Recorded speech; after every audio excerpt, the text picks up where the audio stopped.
يا أمير المؤمنين، يا أمير المؤمنين، بشرى يا أمير المؤمنين، اليرموك نصر من الله وفتح عظيم، وهذا رسول أبي عبيدة.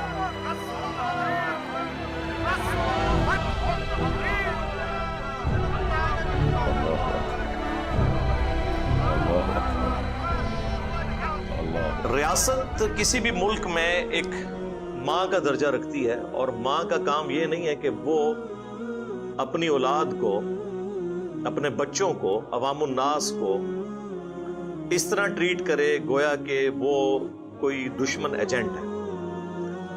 आप देखें सैयदना उमर फारूक रदी अल्लाह तआला अन्हु अलैहि सलाम की जहानत को सलाम है। उन्होंने जब रिट ऑफ द गवर्नमेंट को कायम करने के लिए इदारे कायम किए तो उन्होंने फौज को अलग रखा और पुलिस के डिपार्टमेंट को अलग रखा। उसके पीछे उनका यह विजन था कि जो तलवार मुसलमानों की जानिब से काफिरों के ऊपर मुसल्लत है वो तलवार मुसलमानों पे मुसल्लत नहीं होनी चाहिए, क्योंकि तलवार तो आपको पता है फिर कोई लिहाज नहीं करेगी। तो वो तलवार जो काफिरों के खिलाफ उठ रही है, अगर आप उसको मुसलमानों के खिलाफ रिट ऑफ द गवर्नमेंट को कायम करने के लिए उठाएंगे तो उसका नतीजा क्या निकलेगा। इसलिए उन्होंने पुलिस का डिपार्टमेंट अलग से कायम किया, क्योंकि जो बॉर्डर के ऊपर फौजी लड़ रहे होते हैं उनकी दिमाग, उनके सोचने की सलाहियत बिल्कुल डिफरेंट होती है, और जो अवामुन नास में रहने वाले लोग हैं उनके सोचने समझने की सलाहियत बिल्कुल डिफरेंट होती है, क्योंकि उनका पब्लिक इंटरेक्शन हो रहा होता है। हत्ता कि सैयदना उमर ने पीक के ऊपर थे सैयदना खालिद इब्न वलीद, उनको आर्मी चीफ के ओहदे से हटा के अबू उबैदा इब्न जरह को लगाया। हालांकि साहबा ने इस चीज का बुरा माना, लेकिन फिर बाद में वक्त ने साबित किया कि सैयदना उमर का डिसीजन ठीक था। मिन उमर इब्न अल-खत्ताब इला अबी उबैदा इब्न आमिर इब्न अल-जर्राह फइन्नी अहमदुल्लाह तआला इलैक। أما بعد فإن أبا بكر الصديق خليفة رسول الله قد توفي، فإنا لله وإنا إليه راجعون،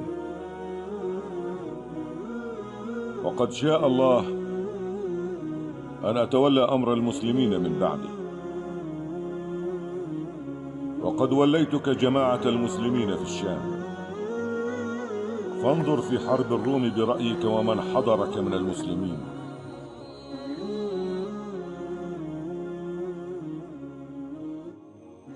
واعلم أني لم أعزل خالد بن الوليد عن سخطة أو خيانة، فليكن عونك فيما تجد فيه، فإنه لا غنى لك عنه، وإياك وإلقاء المسلمين في هلكة، وقد أبلاك الله بي وأبلاني بك، والسلام.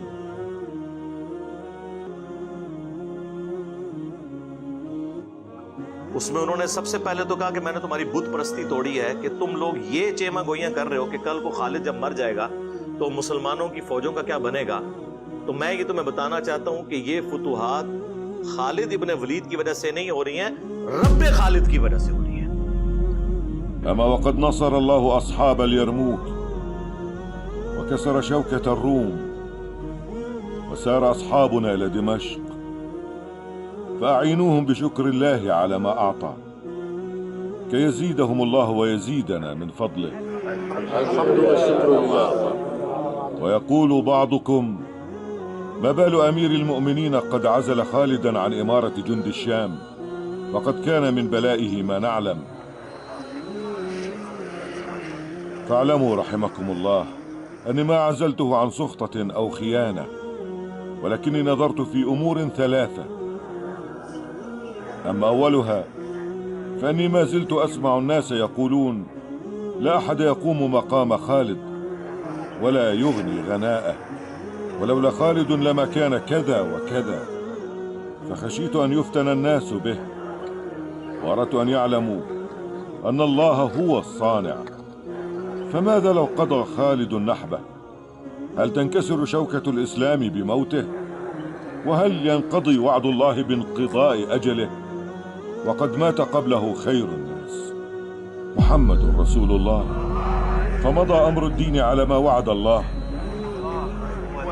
وقد خابت أمة تعلق أمرها كله برجل واحد، فإذا غاب انقضى أمرها واختل نظامها إلى بوار.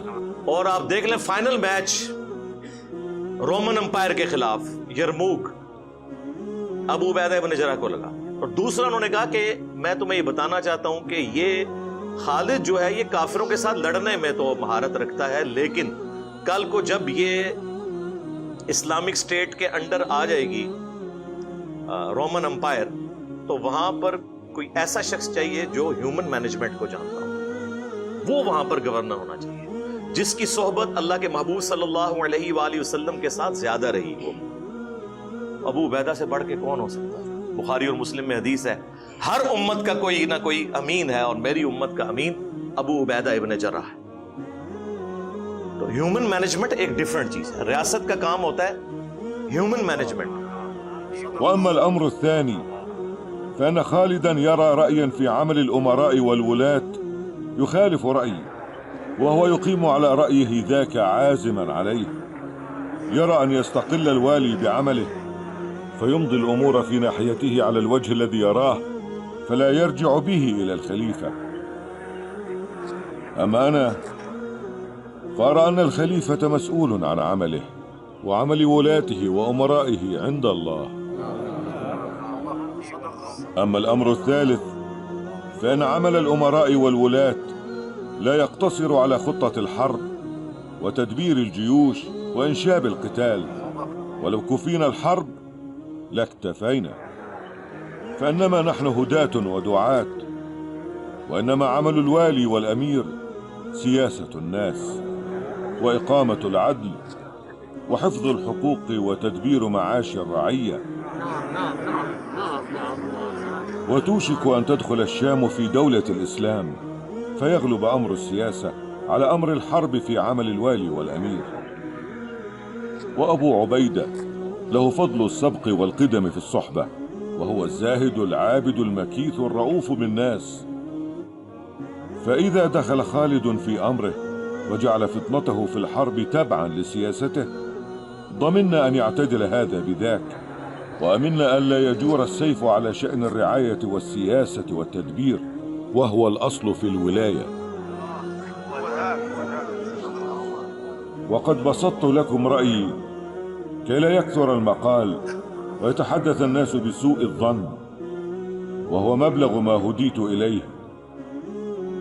فإن أصبت فمن فضل الله، وإن أخطأت فعلي خطأي.